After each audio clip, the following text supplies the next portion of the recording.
Where did I put my lunch?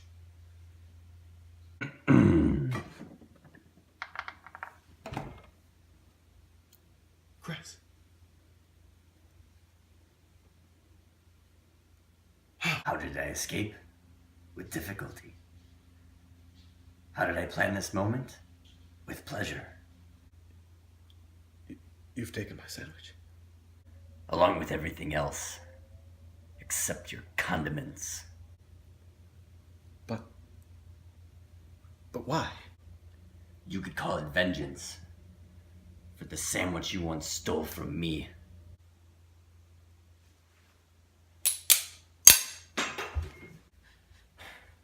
I see someone's taught you the knife. How could you ever call yourself my friend? We were friends, Chris.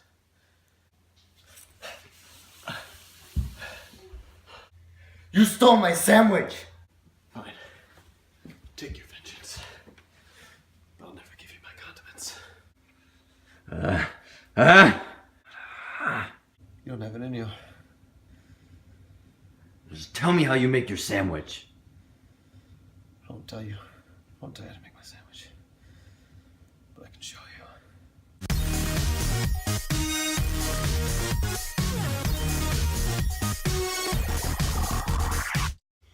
Hello everyone and welcome to another episode of Hot Shot Chefs. This week we're going to be taking more of a lunchtime approach to our menu with some sandwiches. A sandwich is really anything you put between two pieces of bread. But for this episode we're going to work with a sandwich from the east and a sandwich from the west. That's right. Representing our East Coast sandwich, we're going to be doing our version of a Philly cheesesteak, and then flying all the way over to the West Coast, we're going to be doing our version of a classic Monte Cristo. And in addition to both of our sandwiches, we're going to be making two delicious sides. We're going to be making a homemade coleslaw and some homemade potato chips. So, I'm pretty hungry. I say we get started. Let's do it. We're first going to start off with one of our sides, which is going to be our coleslaw. It's going to take some time to cool down and meld together in the fridge, so we're going to get going on this first. It starts with two main ingredients, a head of cabbage and two large carrots. And it's a little tricky to chop up one of these, so we're going to have Chris show you how it's done. So we've got a big old head of cabbage here with just a few simple steps to show you how to properly break this down into nice even strips for your coleslaw. First thing you're going to do is you're going to trim off the bottom root end. You're going to give yourself a nice level surface to work with. After you've done that, I like to peel off a couple outer layers of the leaves just to clean it up a little bit. Plus, they might be wilted or what have you. After you've done that, you're going to cut the head in half. Then you're going to cut each half in halves. And that is going to be the start to your coleslaw.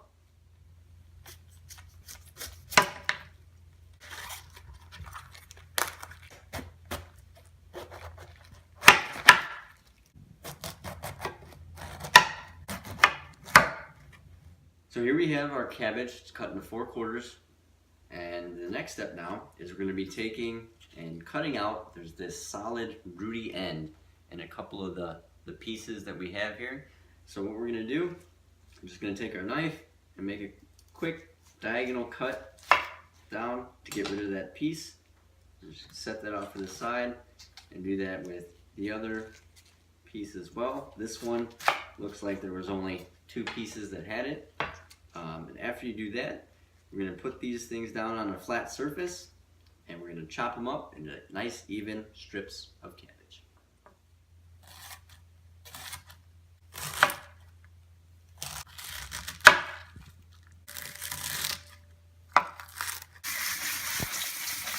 Now that we have our cabbage shredded, rinsed, it's time to move on to the carrots. What we're going to do with these is we're first going to trim off the outer layer and then cut them in half, and we're going to be using a cheese grater to shred the carrots in nice even pieces so that they'll mix well with the rest of our cabbage. Chris, we need that.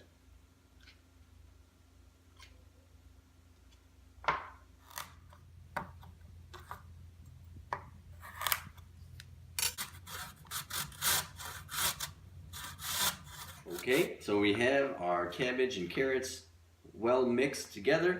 As you can see here, looks good, everything's well incorporated. So now it's time to start making our dressing. And for our dressing, the main ingredient, of course, is mayo. And we're going to use 3/4 cups of that. We're also going to add 3 tablespoons of sugar, 2 tablespoons of white wine vinegar, a tablespoon of sour cream, and a teaspoon of celery salt, as well as some salt and pepper just to taste. That's right. And you know, if you would like to make adjustments to that recipe, feel free. If you like it more on the wet side, go ahead. If you like it on the dry side, or even adding the sweetness with the sugar, it's yours to choose.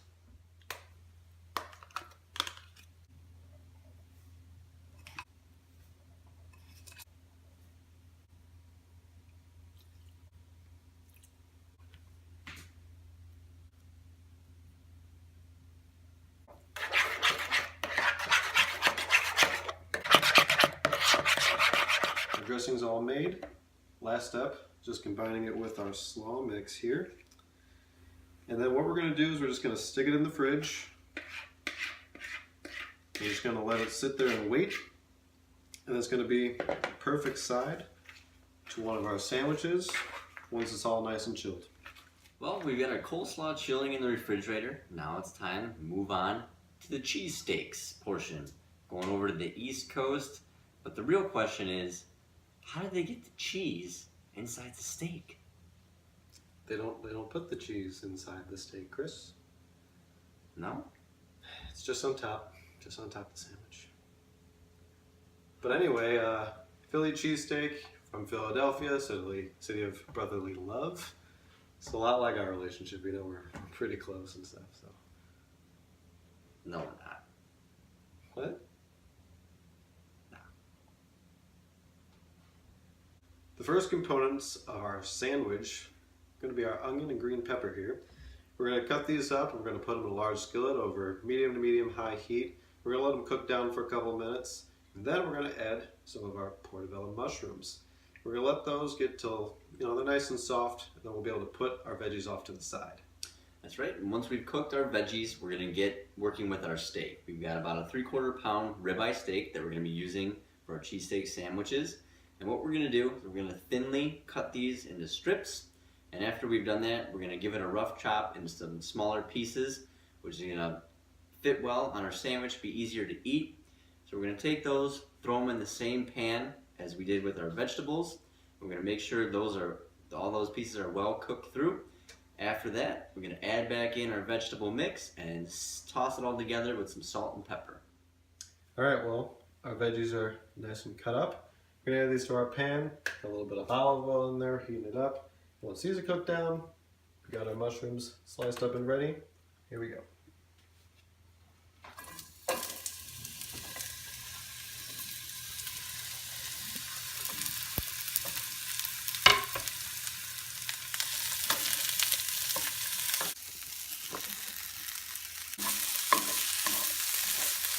So we've got our vegetables cooking, and now I've been kind of breaking down the steak, cutting it into strips. And what you're gonna want to do is aim for strips about like that, and not too thick, not too thin. And this is gonna help cook more evenly, a little faster, and it's gonna fit nicely on your sandwich and make it much easier to eat.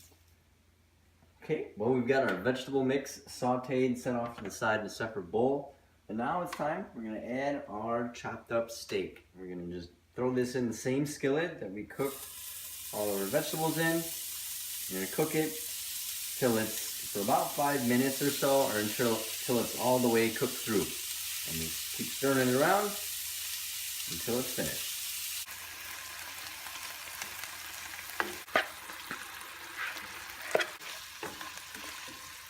All right, everyone, our cheesesteak is almost done. Chris is just finishing up, putting our veggies and our steak in. And last thing is adding our shredded up provolone cheese. And what we're gonna do from here is we're gonna wrap it up in aluminum foil. Our oven's already at 375. We're gonna wrap it up nice and tight, keep it in there for 15 minutes. And there we go. And we're gonna do that extra step, putting it in the oven. It's probably a little different than usual, but this is gonna help really like soften the bread up. It's gonna kind of steam everything all together, so all the flavors are gonna blend very well, kind of melt into each other. Should make for a great overall sandwich in the end. My stomach is crying because it can't wait no longer. Mine do. I'm starving.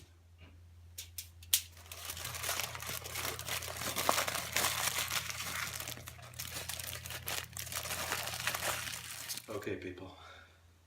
These just came out of the oven. We just unwrapped them. Forget the coleslaw right now. We don't care about it just yet.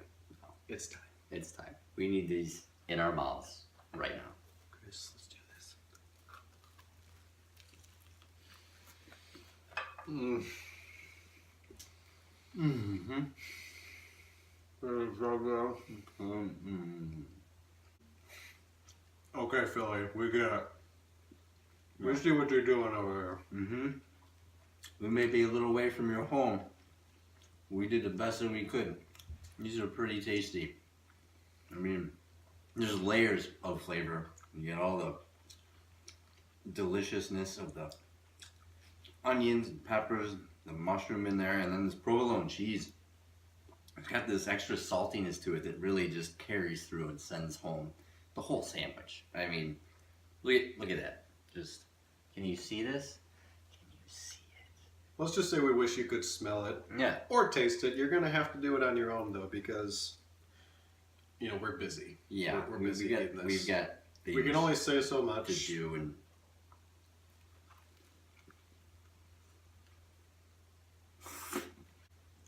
Well, first off, we're going to get a quick apology. We had to take time to eat about half the sandwich because they were pretty good. it's kind of tasty. But, you know, we have to give the coleslaw its due diligence, so let's have a quick bite.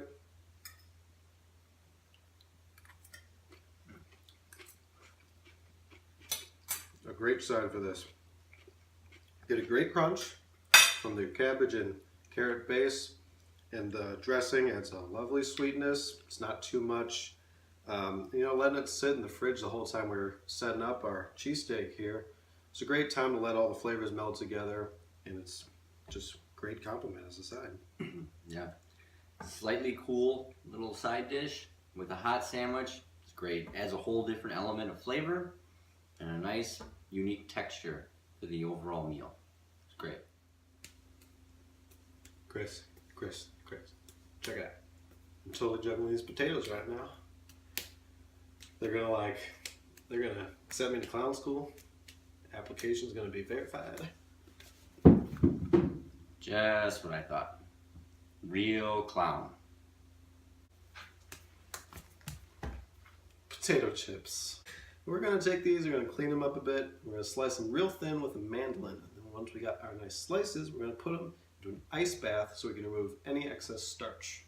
It's called blanching. Anyway, as soon as they're done blanching, we're going to take them out of the water and we're going to pat them dry with some paper towel. After that, we're going to add them in small batches to a pan of hot oil. The oil is going to be about 350 to 400 degrees in temperature. Working in small batches, they're going to cook for 2 to 5 minutes or until they're nice golden brown. After that, we're going to take them out and lay them again on a bed of paper towel on top of a baking sheet. Last but not least, we're gonna take some salt and pepper, season up our chips.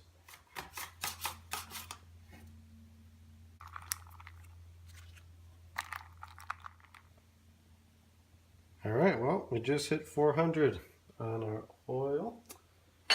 Now's the time to make some chips.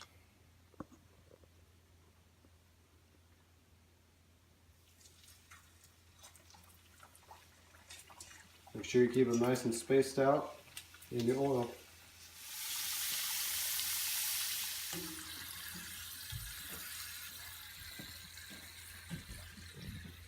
Well, we wrapped up our mission on the East Coast with our classic cheesesteak sandwich. Now it's time to head out west.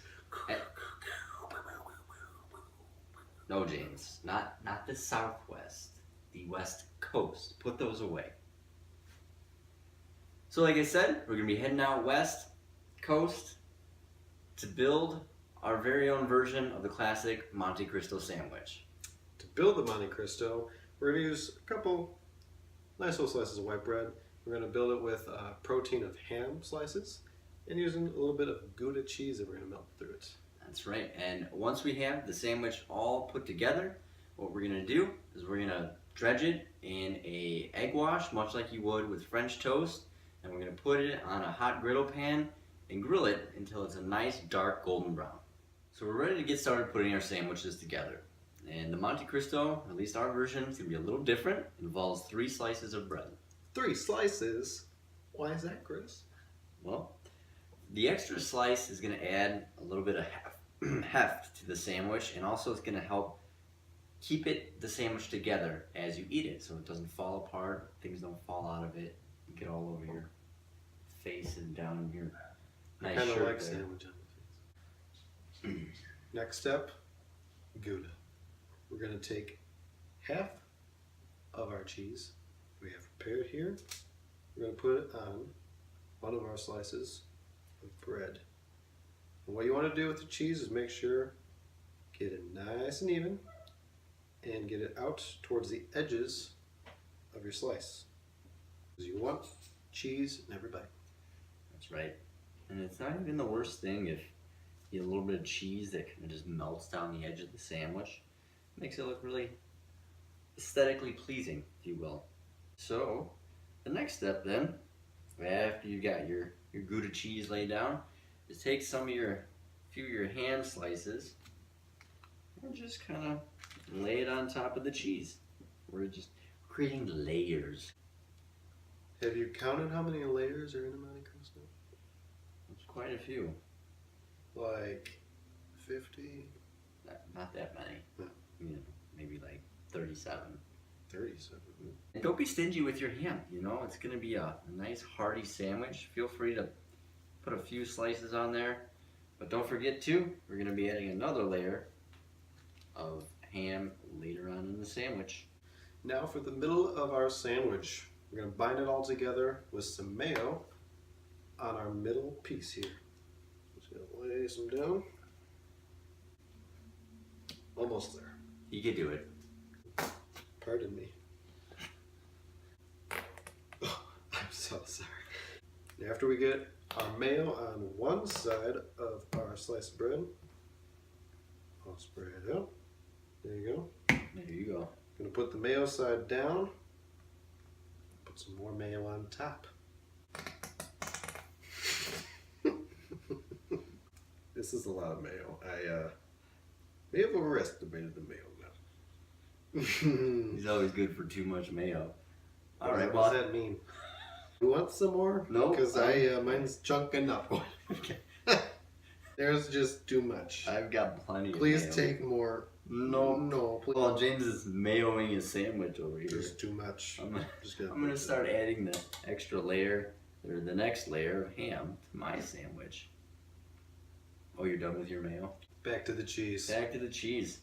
Finishing it all off with the remaining cheese that you have. Do we need more cheese? Is there ever really enough cheese? You all cheesed up? I am officially cheesed up. And to top it all off, this is a rather large sandwich that we've created here. I'm not complaining. Me neither. This is just the first stage of the sandwich building process. You mean we can't eat it now? Oh no, James, you wouldn't want to eat it now, especially with all that mayo you put on there. The next step, we're actually gonna get a flat surface, probably like a cutting board or something, and we're gonna press the sandwich down, just kind of flatten it a little bit, and that's just gonna kind of mush everything together, hold it, especially since, you know, there's a lot of mortar, so to speak, with all the mayo that is. He just won't let it go. I found a nice cutting board. So just push it down with some weight, and you want to compress it and just hold it there for a few seconds. There, see that? Look at the difference. It's like half the size. How about it? Here you go, James. Your turn. You can flatten your sandwich now. Now watch how I really flatten it. Ready for this? Uh-oh. Just kidding, guys. Don't be afraid of it. Careful, the mayo doesn't squirt out the sides. You know what? I think I seriously hear mayo squirting out the sides. The last part is we're gonna cut the crust, the edges off of our sandwich, and that's just Never liked the crust anyway, since I was 4 years old. We're gonna cut it off just so when we go to grill it, it's gonna grill evenly, and we're also gonna be grilling the sides with it. So Wow, and so this way it might soak up all that egg wash we had. exactly, because otherwise the crust really really doesn't get much egg wash penetration. And there you have it. You can make a snack on this if you want later. I will. There you go. Nice, clean sandwich. Let's get started on that egg wash. That's right. Well, now that we have our sandwiches trimmed and ready to go, just about, the last thing that we're going to do is dredge them in our egg wash. And we've already created our egg wash using 2 eggs, 4 tablespoons of milk, 2 teaspoons of paprika, and a pinch of salt and pepper. Now what we're going to do is take a little bit of butter, put in our skillet so it melts down. We're going to get these sandwiches that will all be covered in our egg wash, get them in our pan. What we're going to look for is a nice dark golden brown color. Our cheese will be nice and melted. That's when we know our sandwiches are done.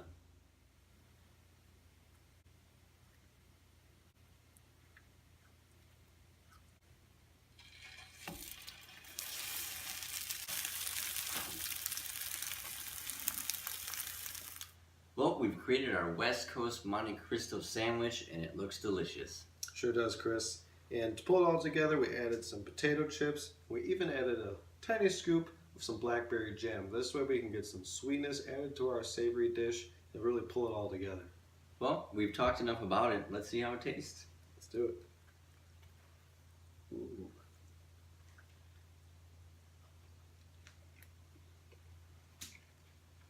Okay.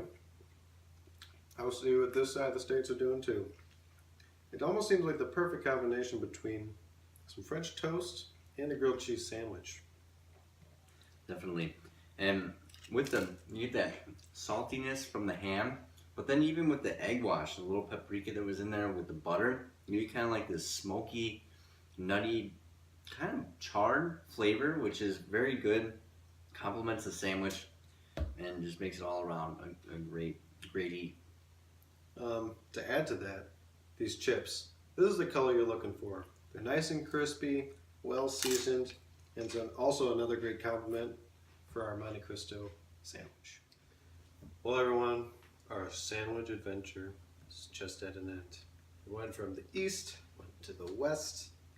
You know what, I don't know if I can really choose a winner. Well, James, they're both winners in my book. Both sandwiches were fantastic, and I look forward to making them again. Definitely. Well, guys, thanks for watching. Keep trying out our recipes. And stay tuned for next week's episode.